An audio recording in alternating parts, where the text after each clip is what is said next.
ስለመታሽኝ ዝም ምን መስሎሽ ነው? እንዴት የተጨማለቀ ሀሳብ ብታስቢ ነው አባትና ልጅን ባላ ማድረግ የምታስቢው? ትሁት በቃሽ። አይበቃኝም። እናንተ የተጨማለቀ ኑሮ የምትኖሩ የሰውን ህይወት የምትማግዱ ክፉዎች ናችሁ። የሰውን ህይወት ጨለማ የምታደርጉ አረመኔዎች ናችሁ። ያላበደን የምታሳብዱ ሆዳሞች ናችሁ። ደግ አደረኩ። እኔ ወድቄ ያነሳኛል። ቆይ ለምን ትመጻደቂያለሽ? ይኸውልሽ ስትወድቂ ያነሳሽ ገንዘብ ከሆነ ፍቅር አይጠቅምሽም።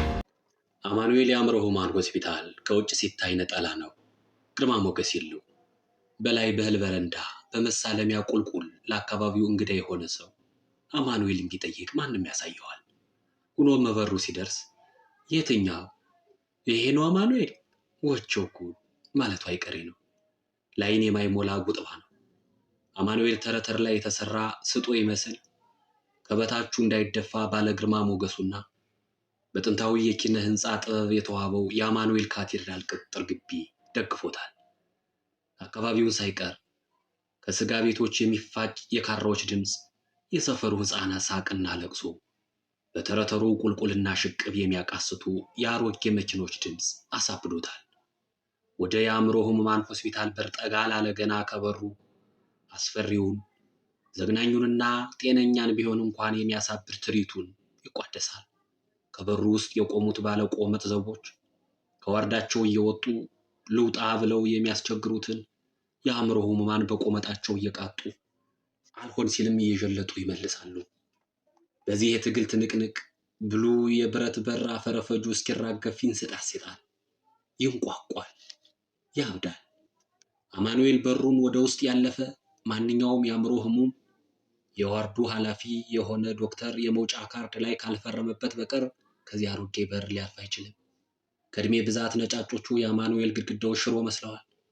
በየበራቸው ላይ በየክፍሉ የሚሰጠው አገልግሎት በሚስማር የተቸነከረባቸው ድንክ ክፍሎች ላይ የማህበራዊ አገልግሎት ክፍል፣ የአዲስ ህሙማን መቀበያ ክፍል፣ የቀጠሮ ክፍል፣ ድንገተኛ ምርመራ ክፍል፣ ካርድ ክፍል፣ ገንዘብ ተቀባይ ክፍል የሚሉ ጽሑፎች ይታያሉ።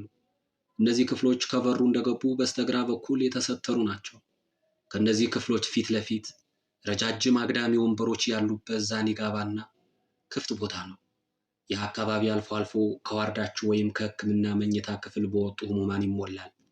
አንገታቸውን አጥንነው አረፋ የሚደፍቁ፣ ቆመው ስልት የለሽ ዳንስ የሚደንሱ፣ ያለ ምክንያት ላንቃቸው እስኪሰነጠቅ የሚስቁ፣ ያለ ምክንያት የሚያለቅሱ፣ እሬታቸውን የሚያቀልጡ፣ የቀድሞውን ብሔራዊ መዝሙር እየዘመሩ ባንዲራ እንደሚያወርዱ ያለ አንዳች እንቅስቃሴ ረጅም ሰዓታት እንደ ጅብራ የሚቀጠሩ፣ በልዩ ልዩ ቋንቋ የሚናገሩ፣ የራሳቸውንም ቋንቋ የሚናገሩ፣ በረጅሙ አግዳሚ ወንበር ላይ አይኖቻቸውን አፍጥጠው አፋቸውን ያለ መጠን መልግደው የተቀመጡ ይታያሉ። ሁሉም ወደ ነጭ የሚያደላ አነርማ መለዮ አድርገው ከጀርባቸው ላይ የየዋርዳቸውን ወይም የመታከሚያ ክፍላቸው ቁጥር ተጽፎባቸዋል። ከዋርድ 1 እስከ 3 የተጻፈባቸው ሴቶች ናቸው። W1፣ W2፣ W3 የሚሉት በቀይ ቀለም በትልቁ የተጻፉት ጽሑፎች ከሩቅ ይታያሉ። ከW4 እስከ W10 ተብሎ የተጻፈባቸው ደግሞ ወንዶች ናቸው። እነዚህ ዋርዶች ለሴትና ለወንድ ተለይተው ወደ ታች በስተግራ በኩል በሁለት ግቢ የተከለሉ ናቸው። ወደ ወንዶቹ ሴቶቹ፣ ወደ ሴቶቹ ወንዶቹ መግባት አይፈቀድላቸውም። ለእነዚህ ግቢዎችም ቆመጥ የያዘ ባለኮፍያ ዘብ አላቸው። ወደ እያንዳንዱ ዋርድ የዘለቀ ደግሞ ሌላ ጉድ ያያል። አንድ ዋርድ ብቻ ሰፊ አዳራሽ ሆኖ በወርደ ጠባብ አልጋዎች የተሞላ ነው። ወለሉ በሙሉ በረድፍ የተሰተሩ አያሌ አልጋዎች የተሽኮተኮቱበት ነው። በየአልጋዎቹ የአልጋ ልብስ ላይ የተንከባካቢ ነርሶች ስም በቀይ ቀለም ተጽፎ ይታያል። በየአልጋዎቹ ላይ የተኙት ህሙማን ቀንም ሌትም ያለ ገደብ ይንጫጫሉ። በተለይም የሴቶቹ ህሙማን ጩኸት ሳይብስ አይቀርም። በተለይም ብሩክታይት የገባችበት ዋርድ 2 የሚሰኘው ክፍል ጣራው እስኪነቀል የሚጮሁ በሚዘገንን ሁኔታ ጨርሰው ያበዱ ህሙማን ያሉበት ነው።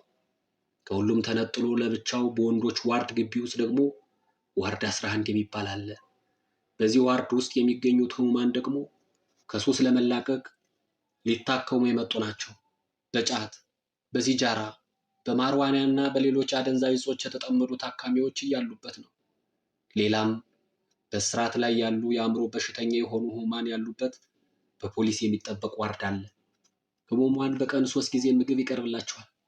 ቁርስ፣ ምሳና እራት። በእነዚህ ሰዓታት አንዳንዴ ስጋ፣ እንቁላል በዳቦ፣ ሽሮ፣ ሩዝና ምስር ይቀርባል። የመድኃኒት መስጫ ጊዜ ሲደርስ ነርሶቹ ወደ የዋርዶቹ ይገባሉ። በእያንዳንዱ ዋርድ የህሙማኑን ስም ዝርዝርና የሚወስዱትን የመድኃኒት አይነት የያዘ ወረቀት ይገኛል። ወረቀቱን እያዩ የመድኃኒት መያዣ ዕቃቸውን አንጠልጥለው እየዞሩ መድኃኒትና ውሃ ያድላሉ፣ ያስወጣሉ። ተደብቀው መድኃኒቱን በመጥፋት አንቱ የተሰኙ ህሙማን፣ መድኃኒቱን ሲተፉ ተይዘው በግድ እንደገና እንዲወጡ የሚደረጉ ህሙማን የመድኃኒት መስጫ ሰዓት ትርኢት አቅራቢዎች ናቸው። አንዳንዶቹ ደግሞ ውጠው እያለ ነርሶች ያልዋጡ ስለሚመስላቸው በድጋሚ ያስወጧቸዋል። መድኃኒቱ ሰውነትን የመኮረታተም፣ የመጨምደድ፣ የማሳሰር ባህሪ ስላለው ይህ ለደረሰበትና ለደነዘዘ ህሙም ደግሞ የኤሌክትሪክ ንዝረት ህክምና ይሰጠዋል። ይህንን ከውሃ እንደወጣች አሞራ የሚያርገፈግፍ የኤሌክትሪክ ህክምና ብዙዎቹ ህሙማን ይፈሩታል። ጠበሱኝ እያሉ መጮህ ልማዳቸው ነው። አቃጠሉኝ ብሩክታዊት በዋርድ 2 ውስጥ ከመሃል በምትገኘው አልጋዋ ላይ ኩርምትምት ብላ ተቀምጣለች። በለበሰችው መለዮ ላይ W2 የሚል ጽሑፍ ይታያል። ዋርድ 2 የዋርዱ ዶክተር ለሆነው ለዶክተር ጌዲዮን እንዲያስወጣት ያደረገችው ተማጽኖ ሁሉ ከጆሮ ሳይደርስ ቀርቷል። ለነርሷም እንዳላበደች ተናግራ ነበር።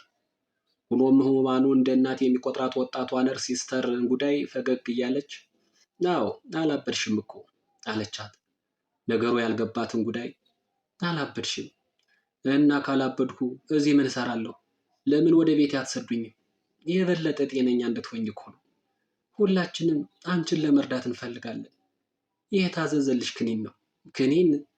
ሲስተር እንጉዳይ ራሷን ቁልቁልና ሽቅብት ንጣ ባውን ታመለሰችላት። አልውጥም።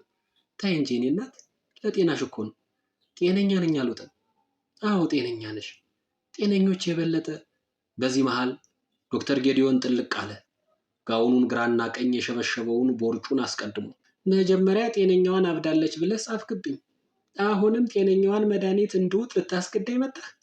ምን አድርጌ ነው? ምን በድዬ ነው? በእጄ እኮ በልተህ ነበር። ለዚህም እኮ ነው ልረዳሽ የፈለኩት። አይደለም። በጠቋሚ ጣቷ ተነስታ እያስጠነቀቀችው፣ ከዛ ከይሲ ጋር አንድ ያሴራችሁብኝ ነገርም አለ። ዶክተር ጌዲዮን መድኃኒቱን ማዋጥ አለባት፣ እየተነሳባት ነው ብሎ ቦርጩን እየገፋ ወጣ። ድምጿ እየቀነሰ ከኋላው እስኪቀር እየሰማት፣ ከይሲዎች ናችሁ፣ ዳቢሎሶች ናችሁ። እውነት የላይኛው ካለ በእናንተ ላይ ይፈርድባችኋል። ከይሲዎች፣ የቀትር አጋንንቶች፣ እናንተ ራሳችሁ ናችሁ። ሰይጣን የለም፣ እናንተ ናችሁ ሰይጣኖች። ሲስተር እንጉዳይ ደንዝዛ እንደቆመች 2 ረዳቶች መጡና ብሩክታዊትን ቁልጥምጥም አድርገው ይዘው የታዘዘላትን መድኃኒት አውጠዋት ወጡ። እኛም በዚህ ወጣን። ቀጣዩን በቀጣይ እናቀርባለን። እስከዛው ድረስ መልካሙ ነገር ሁሉ ከእናንተ ጋር ይሁን።